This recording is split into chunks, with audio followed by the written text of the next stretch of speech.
up guys, Aaron here, back with another video, and in today's video we're going to be doing the full review of the Otterbox Defender Series case for the Apple iPhone 6. The Otterbox Defender Series case is a 3-layer protective case that helps fully protect your Apple iPhone 6. So let's go ahead and start off with the features that stand out immediately. Some of the first features that we can see, we have a built-in screen protector, and we also have a cutout down here for the Touch ID, which is actually covered. So we'll go ahead and see how that holds up with the Touch ID feature here in a minute.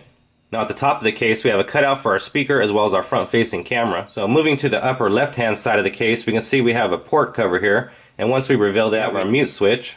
Moving further down the left side, we have our volume up and down buttons, which are fully protected. Now as you know, Apple moved their sleep wake button to the right side of the device, so with that being said, there is nothing on the top of the unit, and the only thing on the right side of the device is the sleep wake button. Now on the bottom we have a cutout here for our speaker, which isn't protected but it's fully recessed. We also have a port cover here covering up our lightning port and charging port.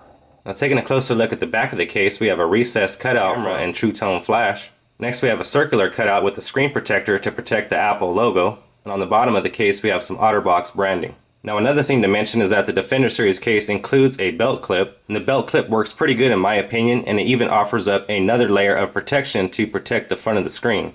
So you're going to place it in the holster this way and snap it in. As you can see on the back portion of this belt clip, we have a very strong polycarbonate shell, and the belt clip also rotates in 360 degrees and also doubles as a stand as well. Now to initiate the stand, all you need to do is grab the top of the clip and push it all the way back, and now you can see it will stand up. So next, not only are we going to test the Touch ID feature, but we're actually going to set it up here on camera. Now before we fully test the Touch ID features, let's go ahead and test the two most important things in my opinion when it comes to purchasing an Otterbox case. And the first one is if the touch sensitivity is going to be affected by the built-in screen protector. One of the best and easiest ways to find out if that's going to be an immediate problem is as soon as you put on the device, all you need to do is slowly press on the screen protector and see if it makes any type of noise, and see if you can feel any type of gap in between the actual screen protector and the screen itself. And if you do, you'll hear a noise that you shouldn't hear. So let's go ahead and push on it now and see if we actually hear that noise.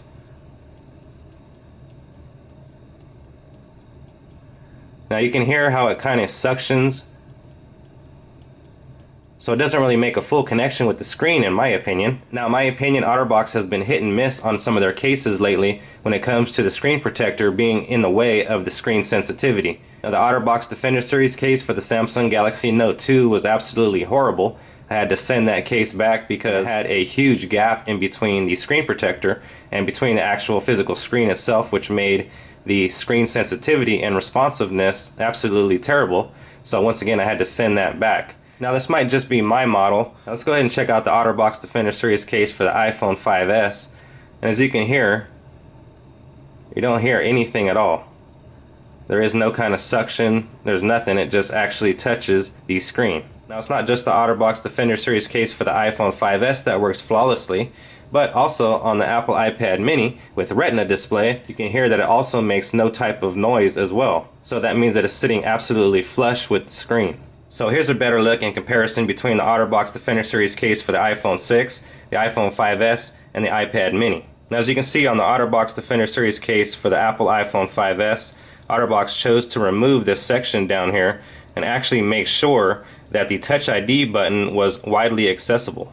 Now another thing that you can tell is that they actually made a circular cutout around the Touch ID and home button, opting to not put a screen protector or not put any type of protection over the Touch ID and home button. Now on the iPhone 6 you can see that they actually added that screen protector and piece of film over the Touch ID and home button, so we're going to see in a minute how that fares. Now on the Apple iPad mini with Retina display, we can see that the Defender Series case actually has this bottom portion as well as has the shock absorbing silicone that comes up and covers the home button. Of course the Apple iPad mini with Retina display does not have Touch ID, and that is the reason why the shock absorbing silicone comes up and covers the home button. So we can see that that is acceptable on the iPad mini. So let's go ahead and set up the Touch ID feature now.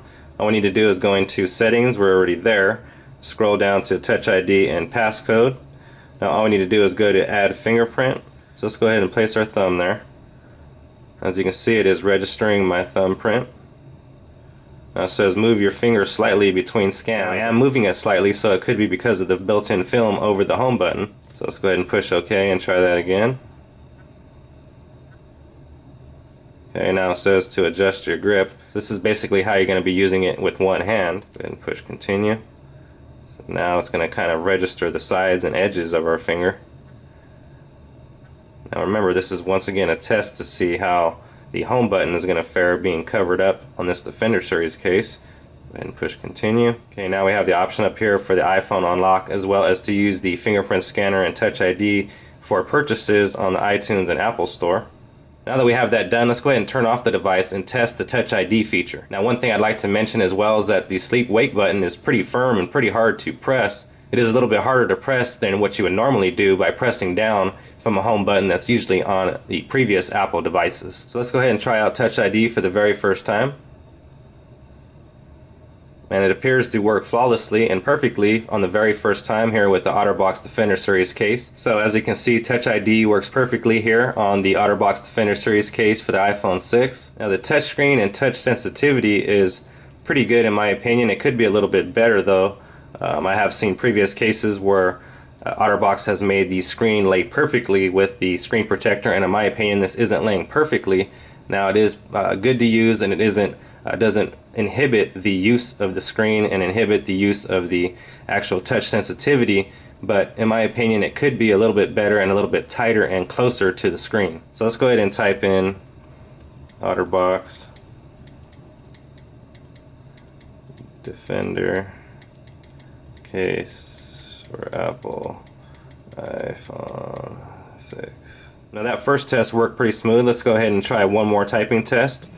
So this is a test of typing on the iPhone 6. Okay, so it missed one letter there. It was the E. So it is pretty responsive overall. It is a very nice case in my opinion. It does cost $49.99 at your local AT&T store. Now if you get it online and on Otterbox.com, if I'm not mistaken, it costs $59.99. So it might cost you a little bit more. However, by ordering it online, you can customize the silicone and the actual polycarbonate shell on the interior to different colors, so you can color match it to exactly how you want it. So that is the bonus of ordering online. So once again guys, we went ahead and answered the two biggest questions about the Otterbox Defender Series case for the iPhone 6, and that is, does the screen protector actually inhibit the screen sensitivity? And in my opinion I would have to say no, but it could be a little bit tighter and it could be a little bit closer to the screen. Now when it comes to the Touch ID feature, it absolutely works perfect, but we are used to the sleep wake button here on the top, which is naturally pushes into the device and makes it easier to push. So once again, Touch ID feature works great, even though the home button is covered with a type of screen protector or some type of material to help keep it, I wouldn't say waterproof because this case isn't waterproof, but it is getting close to becoming waterproof. So maybe this is the next step for Otterbox in making a waterproof case for the Apple iPhone 6. Now Otterbox already has a line of cases called the Preserver Series, which is completely waterproof. However, I think they are going to be making the Defender Series case a little bit more like a hybrid between the Preserver Series case and the Defender Series case in the past. So I'd have to give this case a 9 out of 10, and the only reason I'm giving it a 9 is because of the screen protector. It could be a little bit more responsive. However, it doesn't inhibit the use enough to not actually want to use the case. Anyways guys, that's going to do it for me on this one. This has been the full review of the Otterbox Defender Series case for the Apple iPhone 6. Once again, I give it a rating of 9 out of 10, so I can overall recommend this case to you guys out there. Now I've always had an Otterbox Defender Series case for every single iPhone ever since the 3GS. So I can confidently say that the Otterbox Defender Series case is definitely one of the best cases out there. If you have not yet subscribed to the channel, now's a great time to do so. I'd like to thank you guys for watching. As I mentioned earlier, my name is Aaron, and I'll see you guys on the next one.